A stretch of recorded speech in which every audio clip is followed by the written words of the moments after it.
Welcome to today's Explainer. Right now, we're jumping straight into a truly fascinating story. It's a classic fable that brilliantly breaks down the mechanics of survival. And spoiler alert, it's not about physical strength. It's all about mental fortitude. We're going to be following a hardworking farmer named Edgar, his incredibly loyal buffalo, Bounty, and the ultimate test of survival in the wild.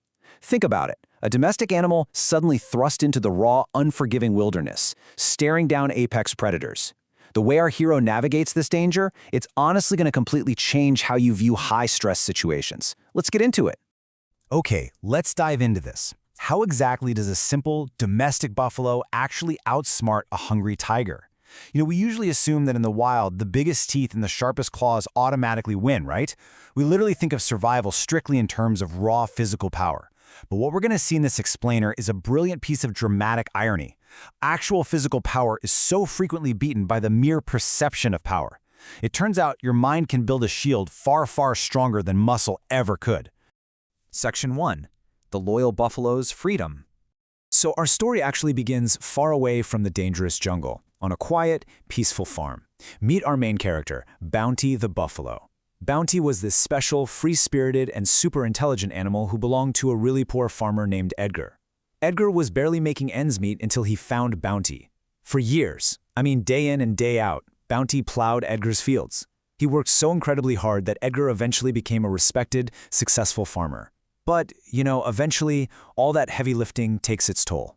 One day, Bounty just sits down mid-plow, breathing heavily. Edgar, being a genuinely kind and honorable guy, realized, okay, it's time. That very night, he decides to retire his beloved friend. The very next day, Edgar actually takes the bell off Bounty's collar, tells him he's completely free, and just sends him out to wander the lands. So picture this, our hardworking domestic buffalo becomes a total free spirit, just happily walking into the wild. And by evening, as it's getting dark, he unknowingly settles into this massive, very warm cave near a pond. Seems like the perfect retirement home, right? Well, Section 2. A dangerous new home. Now, what's really interesting about this slide is the sheer contrast. While Bounty is completely innocent and just, enjoying his brand new retirement, the forest is absolutely not innocent. Being a domestic animal, Bounty doesn't really grasp the complex predator ecosystem out there. And almost immediately, our first antagonist starts keeping a very watchful eye on our totally unbothered hero. Look at the stark psychological contrast between these two mindsets. On one side, we've got Timmy the fox. Timmy is frantic, he's cunning, easily angered, and just wildly overconfident. He's creeping behind Bounty, thinking this buffalo is either incredibly brave or incredibly stupid for moving into this specific cave. But on the other side, we have Bounty. Simple, highly observant, and beautifully unbothered.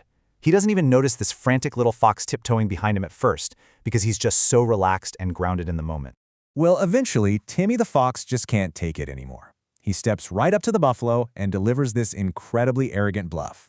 He literally mocks Bounty and declares, "I am the king of the forest. If you want to live, you will have to bow down to me." Now think about it. A lesser animal might get totally defensive here, right? They might puff their chest out, maybe even start a fight. But because Bounty is so naturally grounded, he easily sees straight through the lie. He just calmly looks at the fox and basically communicates, "Look, I might be new here, but I'm not stupid. I know you aren't the king of this forest. Stop wasting my time." Bounty stays entirely calm. And honestly, this is absolutely crucial. His lack of an emotional knee-jerk reaction is exactly what allows his brain to process the situation logically. He didn't just blindly react to the insult. He thought critically about his surroundings. He essentially realizes, wait a second, if this cunning little fox knows where I live and is trying this hard to intimidate me, this massive cave must actually belong to somebody else, somebody dangerous. He realizes right then and there he needs to be very careful. Section 3. The shadow in the night. And wouldn't you know it, Bounty's logical deduction is proven correct almost immediately. As night falls and the moonlight shines over the forest, the tension really starts to build. Bounty is just resting inside the cave when he hears a noise. He peeks through a small hole and there's a strange, massive shadow approaching the entrance. The terrifying truth is literally standing right outside his front door. The rightful owner of the cave has returned, and it's a hungry tiger. Just lean into the sheer terror of this moment for a second. Imagine being a simple domestic farm buffalo, totally trapped inside a dark cave and staring out at the absolute deadliest apex predator in the entire forest coming right towards you to reclaim its den. Let's pause and pivot for a moment here. I want to ask you directly. If you were in this high-stress, terrifying scenario, what would your biological instinct tell you to do? Would you gear up to fight a battle you'd almost certainly lose, or would you try to blindly flee into the dark, basically making yourself the ultimate prey? Human instinct, much like animal instinct, usually screams at us to pick one of those two, fight or flight. But what if there's a third option? This moment right here is the absolute turning point of the explainer. As the tiger gets closer, Bounty starts to shiver with fear, naturally. But instead of letting panic totally hijack his nervous system, he forces himself to regulate his emotions. He literally tells himself, wait, think clearly, calm down. I can see him, but he can't see me. That's his advantage. He drops his internal temperature. He finds a steady, calculated center. In the face of almost certain death, he forces himself to stay completely rational.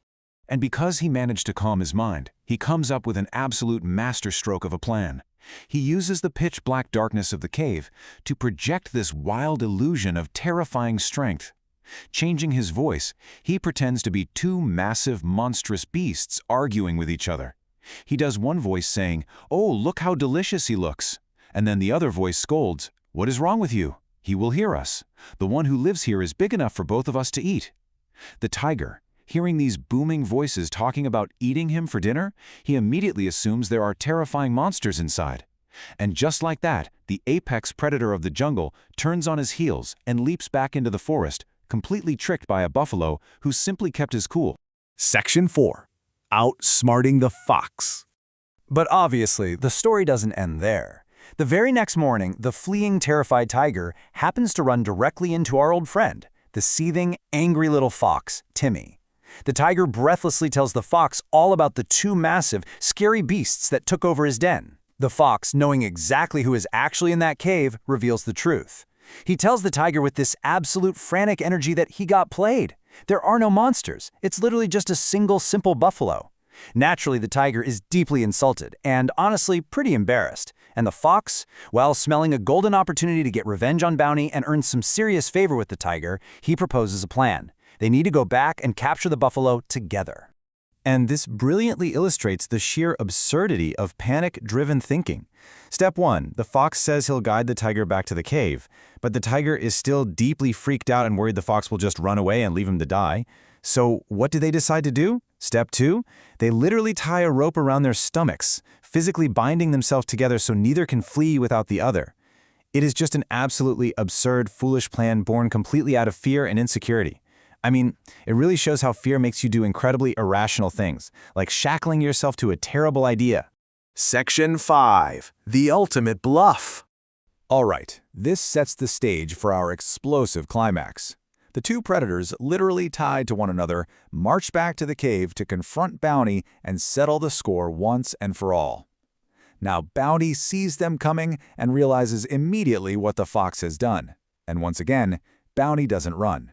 Instead, he leans into his fabricated persona with absolute, unwavering confidence. Just as they approach the entrance, his voice booms out from the darkness. "You stupid fox! I asked you to bring me 2 tigers, and you bring me only 1. We haven't eaten anything since last night, and now you want us both to share 1 tiger?" It is pure dramatic irony. He brilliantly paints the fox as his own personal servant who's just dropping off dinner. And the result? Immediate, completely chaotic panic. The tiger's fight-or-flight response completely hijacks his brain all over again. He is utterly terrified. He totally forgets that he's the apex predator, he forgets the fox's promises, and most painfully, he forgets that he is literally tied to the fox. The tiger just turns and flees for his life into the jungle at top speed, violently dragging the poor, tied-up fox behind him through the dirt and the rocks. Let's just say it was a very painful, very permanent lesson for our cunning little fox. Section 6. The power of calm. So let's shift gears for a second from the story itself to a quick analytical breakdown of the psychological mechanics we just witnessed. Because honestly, this isn't just a fun little fable about talking animals. It's a literal masterclass in situational awareness and emotional regulation. First off, panic blinds your enemies. The tiger was undeniably stronger, faster, and deadlier, but his panic made him completely blind to reality, causing him to literally run away from his own dinner. Second, calmness buys you time to think. If Bounty had panicked, he would have been eaten, no question. But by intentionally dropping his heart rate and just pausing, he gave his brain the crucial seconds it needed to find a solution. And finally, confidence creates illusions of strength. Bounty projected such total assurance in his bluff that it effectively reshaped the tiger's reality. And we can absolutely apply these exact strategies to how we manage everyday stressors in our own lives, whether it's a super tough meeting, a sudden conflict, or just an unexpected crisis. So, as we wrap up this explainer today, I really want to leave you with a final, profound thought to contemplate. We all have tigers that show up at our cave, right? Scary situations, massive challenges, intimidating obstacles. The next time you face your tiger, will you let panic tie you up in knots and make you run blindly into the dark? Or will you take a deep breath, tap into your own composure, stay totally calm, and outsmart the beast? Thank you so much for exploring this fascinating fable with me today, and I highly encourage you to keep bringing that calm confidence into whatever challenge you face next.